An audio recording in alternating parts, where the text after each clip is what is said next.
The Mission, Chapter 2.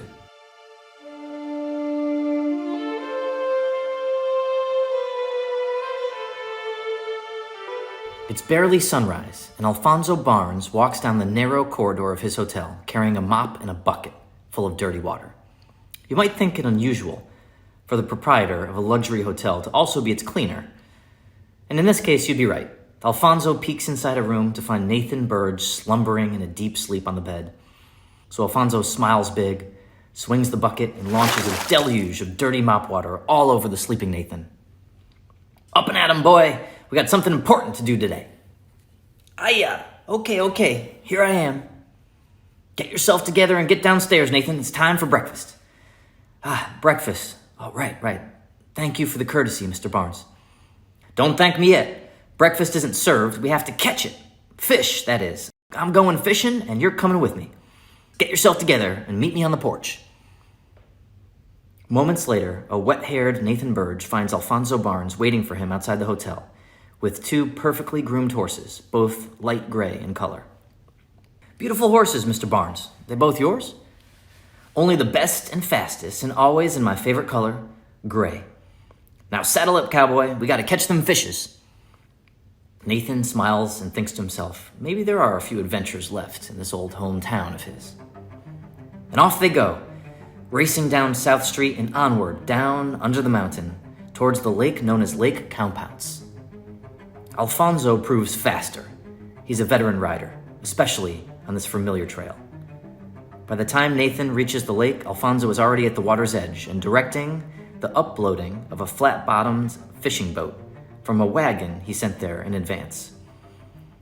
He's barking orders and directing his helpers to carry the boat straight into the water, along with a trunk full of fishing gear and bait. Get in, Nathan. We're going out to the deep water. The lake is a mirror. Except for the momentary ruffles of the waters from an errant gust of wind, the water is perfectly still, like it's stuck in time. Its silver surface reflects the colors of the surrounding mountain ridges that hover above it.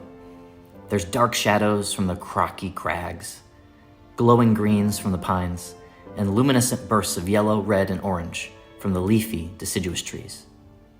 Nathan admires the view, but Alfonso is focused on the task at hand. He directs their tiny rowboat as if he's the grand captain of a royal ship of the line. Nathan, you take the oars and I'll get the bait ready. Row, over there. Not starboard, no, port. All right, Nathan, here we are, best spot on the lake. Pull up the oars, let's cast out. Alfonso is in his element. He comes out often to the peaceful, secluded lake as an escape from the stressful responsibilities of Bristol's frantic business culture. Nathan's mind is stuck on curiosity. What is this secret mission that Alfonso mentioned the night before? Mr. Barnes, excuse my directness, but I imagine the reason we came all the way out here in the middle of this lake is for the privacy, right? To talk about this secret mission of yours? Well, yes, Nathan, that's part of it. But you can find privacy at any of these lakes or forests or back rooms in Bristol. We're here at this lake, at Lake Cowpounce, so I can tell you a story. We'll talk about this mission of ours, but first you need to hear about a few things that happened while you were gone traveling, so you can understand the importance of what needs to be done. There are lots of happenings here in Bristol, some of them consequential, some of them ordinary, but all of them connected in a way that matters to us, the two of us right now, and to this place, to the forests and lakes and homesteads that make up this town we call Bristol. For instance, Nathan, think of all the happenings, all the history of this lake right here under us, in the years and decades and centuries since it grew from its first little dewdrop to this mighty pool of water. What do you know about it, Nathan, this Lake Cowpounce? What's there to know, Mr. Barnes? It's a pretty place that folks come around to fish or swim or paddle around in a canoe to get some distance from the dustiness of town. Nathan, did you ever hear about the big extravaganza a few years back when that scientist, Sam Botsford, tried to blow up the lake? Yes. Newton, my friend, told me about it. Quite the excitement. All for nothing, right? Bomb was a dud? That's right. Your friend Newton was part of the organizing committee for this grand scientific exhibition. Come see Sam Botsford blow up Lake Cowpounce, as the billet advertised. First, they showcased a series of little experiments, revolving engines, telegraphs, electromagnetic devices, all culminating in the main event. A raft full of gunpowder positioned in the center of the lake that old Sam Botsford was going to explode using a battery powered by the magic of electricity. So the whole town turns up for Sam's show. 1,000 people, along with the hustlers and hucksters selling drinks and trinkets to turn a dime from the pockets of the onlookers, of course. And everybody's watching this spot where you and I are floating now, where on that day, there was this raft with a bomb under it connected to a wire leading to the shore, connected to a box with a switch, and Sam's got his finger on the switch, ready to flip it at any moment. And after much huffing and puffing and showboating, he tells everyone to get ready to see the power of this new thing called electricity, which he's going to harness like a magician to detonate the gunpowder and blow the raft and the lake to smithereens and create this geyser of a wave bigger than a cloudburst in the sky. Now, you can imagine the excitement of everyone, the anticipation, waiting to see it all go boom. You got women opening their umbrellas over their heads and men donning their raincoats as a proper defense against all the water that was going to get tossed up with such a grand explosion. Then, Sam Botsford gives a dramatic pause, and he flips the switch. And what happens next? Poof. Not boom. Poof. A little poof of smoke from Sam's box, and that's it. No explosion, no boom, and definitely no excitement. And the crowd is disappointed. More than disappointed. Shocked. Enraged. You should have seen the hollering and yelling. Sam Botsford the failure. Sam the fraudster. Slick Sam, promising the people a show, but really just getting them all the way to the lake just to sell them overpriced drinks and souvenirs. People of Bristol thought they were just bamboozled. So there starts this general commotion breaking out in the crowd. People trying to push back and leave. Others trying to push forward and get their money back. And then, fisticuffs and fights on the shoreline with men getting tossed into the water. Now you got ladies in their Sunday dresses getting elbowed into the lake, and old men too. It was quite the scene, Nathan. Well, Mr. Barnes, that's quite a story. You're right. Sounds a lot more fun than the country fairs my father took me to growing up. That old, pastoral, boring Bristol of clocks and cows and the congregation. Well, Nathan, your father's part of that first generation who remembers this town when it was just a simple village of barns and mills and then the coming of the clock shops. Now we got this great transition from wood clocks to brass clocks within the industry, driving all the old-timers out of business who can't adapt. It's quite a dramatic moment. Fortunes being made and big new factories rising up. And quite clearly, as we see in the destitute and poorhouses, fortunes being lost as well. Clock fever continues to grip this town. But let's not forget, clockmaking isn't the only happening in Bristol. There were happenings here before all the clockmakers arrived, and no doubt there will be history made here long after clock fever leaves us. Look here, Nathan, at this lake compounds. We remember Sam Botsford's big science show, but that's not the only memory this lake holds. Countless other thrills, romances, and reveries of every person that's ever visited its waters, going all the way back to the natives who first set human eyes upon the lake, the first peoples, the Tunxis tribesmen, and the famous Chief Compound, who it's named after, and who went swimming across with an iron kettle on his head and mysteriously drowned in its waters, never to be found. But let me tell you this, Nathan. I saw him once, Chief Compound himself, standing right over there at that shaded spot on the lake shore. Oh, come on, Mr. Barnes. Now you're trying to test me, right? Not at all. I saw him. Early one morning, I was out fishing all by myself on this very boat. The mist rising off the lake, and nothing but peace and quiet. And then, just over there, on that far lakeshore line, a figure appeared, standing right on the water's edge. He was tall and strangely dressed, and it was curious to me because it was a bright morning and the sun was shining on that shoreline, but the figure appeared very dark, as if he was a shadow. More of a shadow than a man. But after a moment, I did recognize that he was dressed in a certain way, in the same manner as the Tunxis tribesmen of the Westwoods that we've heard about growing up. And then, he was gone. That's quite a story, Mr. Barnes, but I'm sorry, sir. I don't believe in ghosts. So what are you getting at? Tell me what you know, Nathan, about the story of Chief Compound, and then I'll tell you what I'm getting at. You've traveled to the frontiers, have you not? You, unlike most everyone else in Bristol, met some of these first peoples, these tribes, out in the Western Territories. Ain't that right? Yes, Mr. Barnes, I traded with them. Camped for many months near their settlements and made a few friends among them. Brave peoples they are, surviving in frontier conditions, very different from the lives that are lived in settled towns like Bristol. For this, I imagine Chief Compound and his tribe shared similar characteristics with the tribes that I knew along the Arkansas River. I imagine Chief Compound was proud to be a leader for his people, to be heroic, to trade and form alliances for the welfare and protection of his community. And I imagine that he made his consequential decision to grant his tribe's territorial rights for this lake and the land around it to the forefathers of our Bristol congregation. It was a decision taken in council with his tribe, or maybe one he was tricked into making. But in any case, in exchange, Chief Compound received a bounty of some kind, including one particular iron kettle pot. And most likely, in the chief's mind, he was sharing the land, while the congregation thought he was square trading it to them. But regardless, Chief Compound comes into the possession of this kettle. Why a kettle?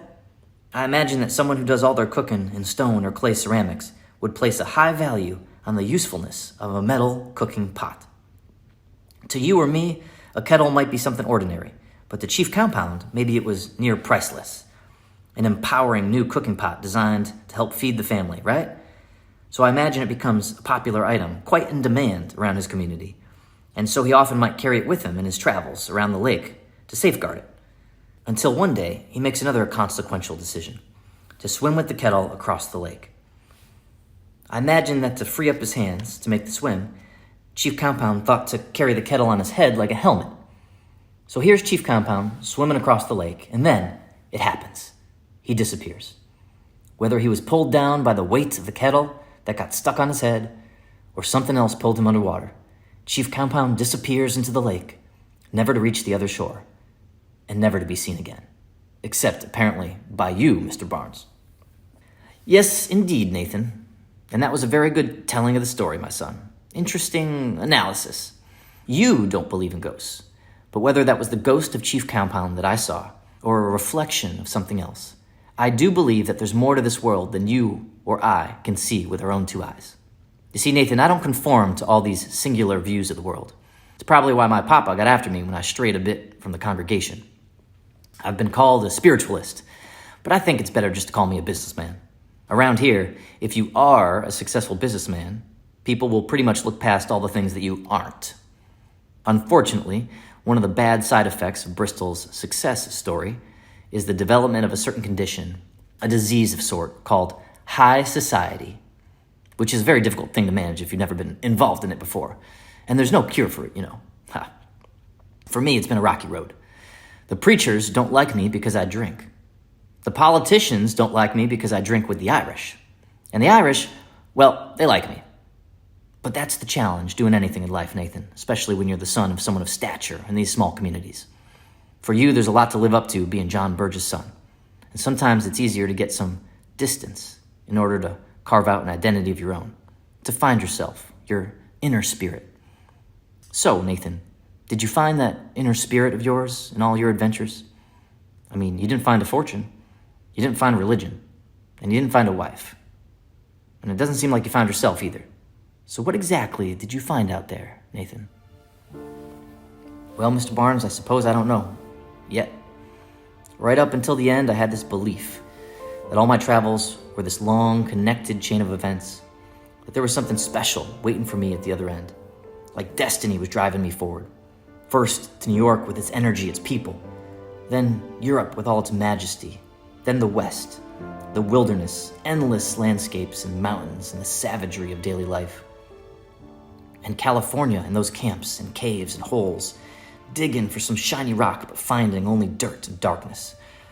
And then at the end, riding this beautiful ship across the ocean with nothing but water and horizon for days and days, until you arrive at this paradise like the Garden of Eden, palm trees and beaches and blue sky.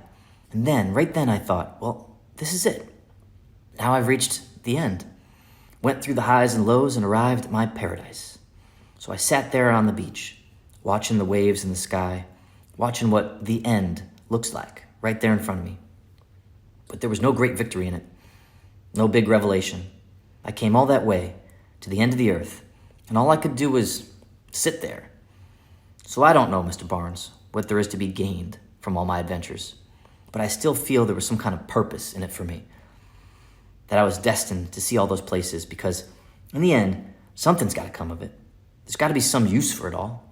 Otherwise, maybe you're right. It was all just a waste of time. Well, Nathan, I'm not the one to ask about God's plans, but I do know there's no such thing as wasted time. You can't waste time any more than you can borrow it or steal it or buy it all up. It's just there. Time. Sitting next to you like a dog on a rug, wagging its tail. Tick, tock, tick, tock. But I may have an answer to that other question of yours. We can certainly find some purpose for you right here in Bristol, because I have a proposal for you.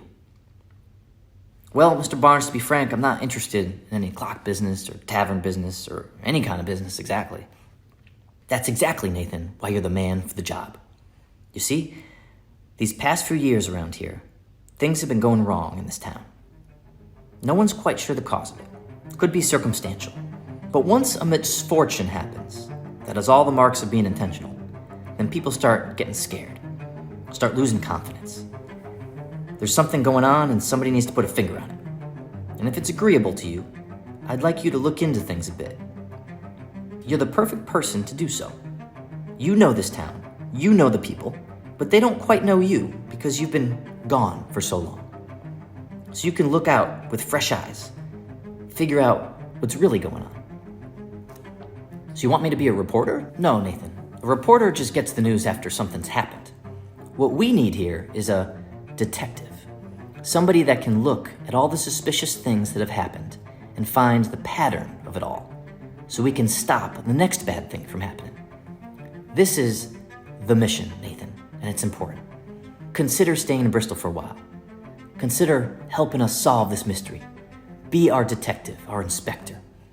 Nothing can be more important than protecting your home, Nathan. I don't know, Mr. Barnes. That's fair. At least promise me you'll meet with my friend, Tracy Peck, before you leave town again. He'll give you all the details. After that, you can decide whatever is in your best interest. Off to your next adventure, or stay here to help protect us from...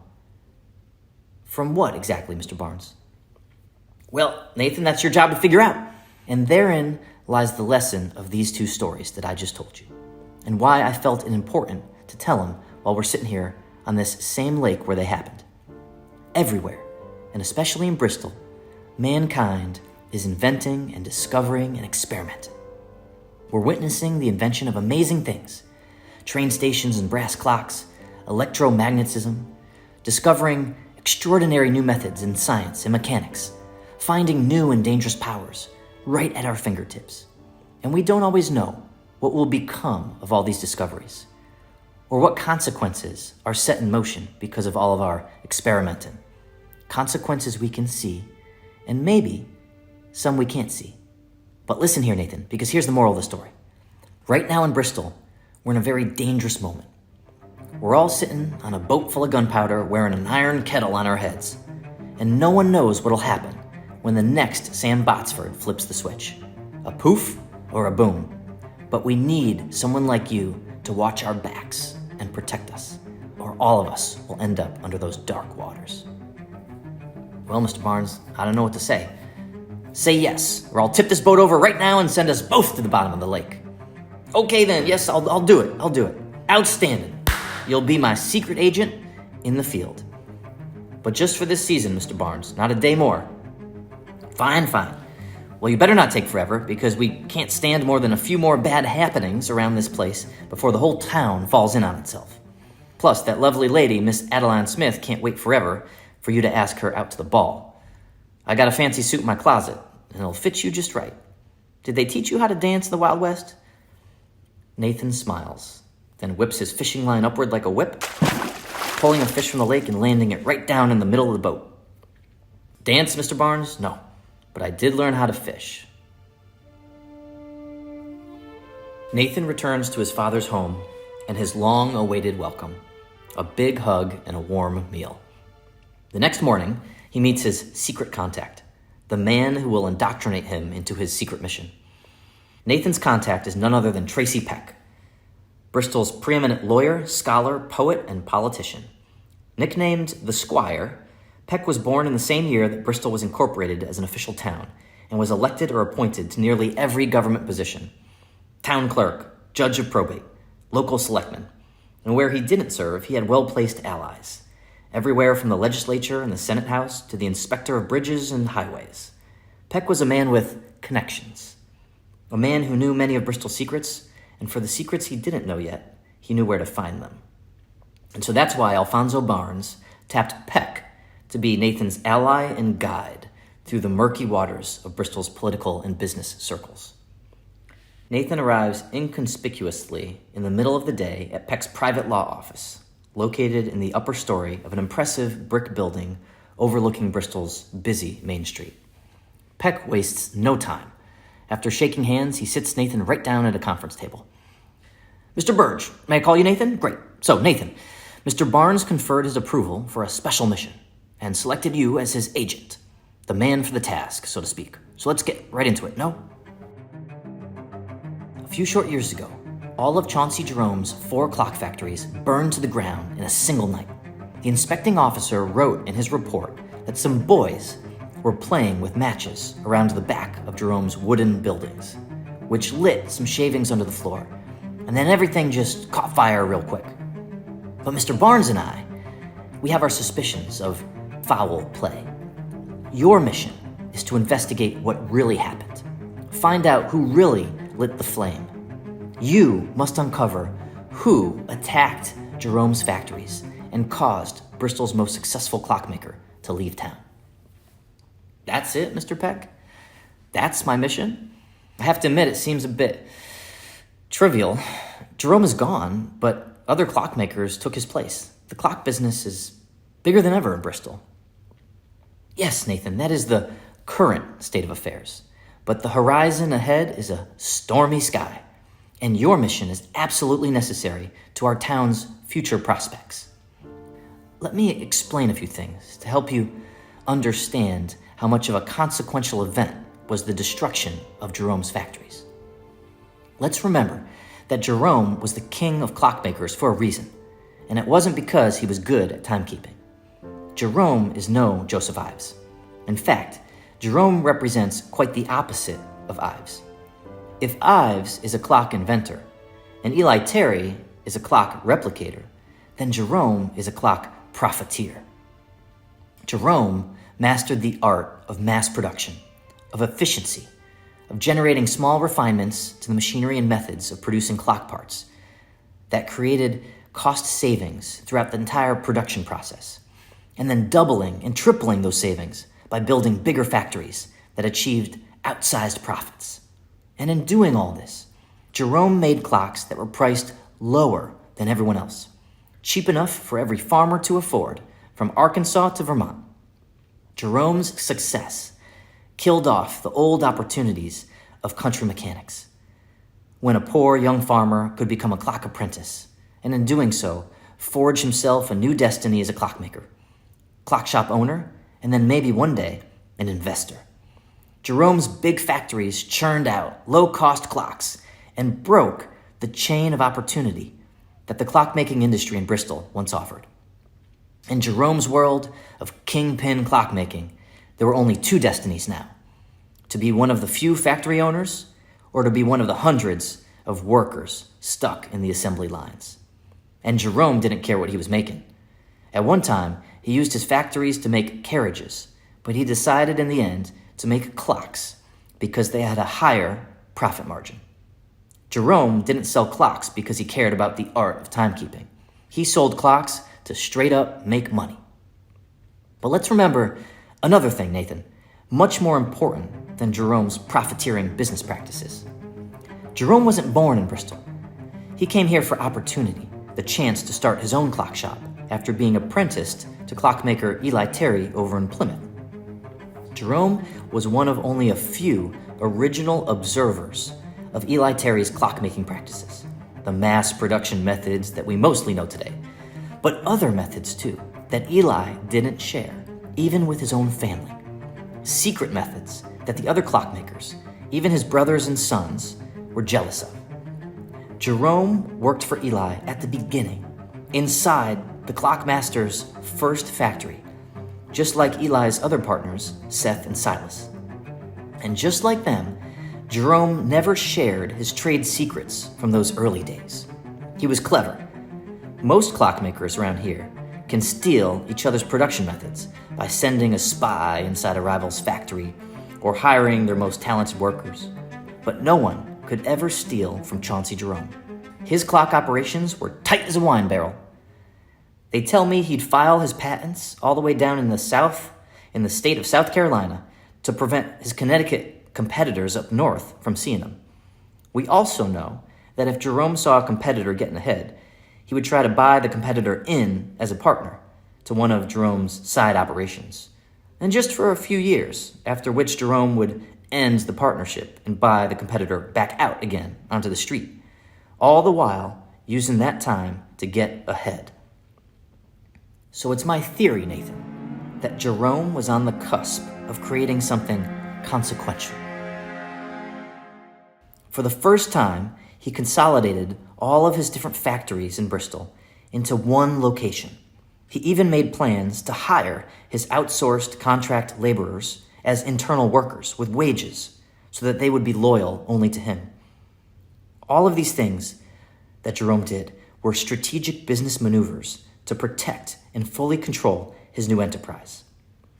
It's further my theory that Jerome was preparing to manufacture a new clock design derived from Eli Terry, a secret design that he held on to for all those years but never had the resources to produce until now.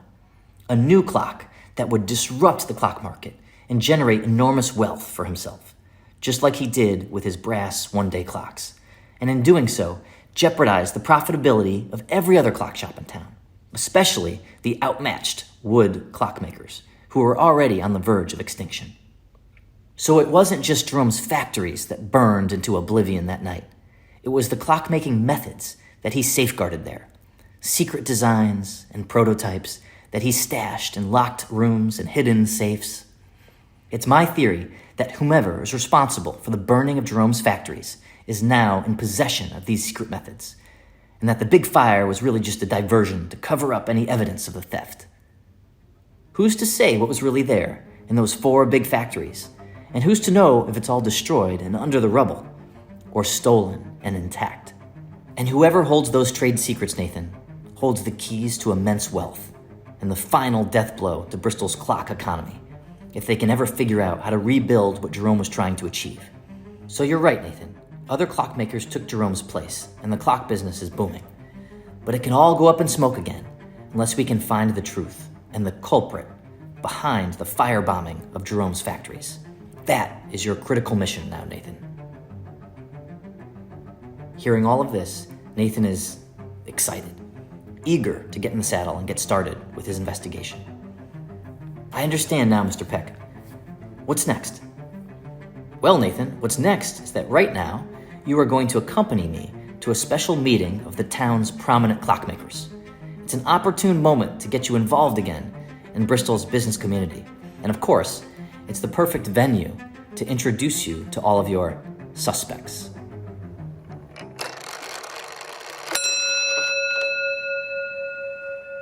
To be continued in the next chapter of the mission.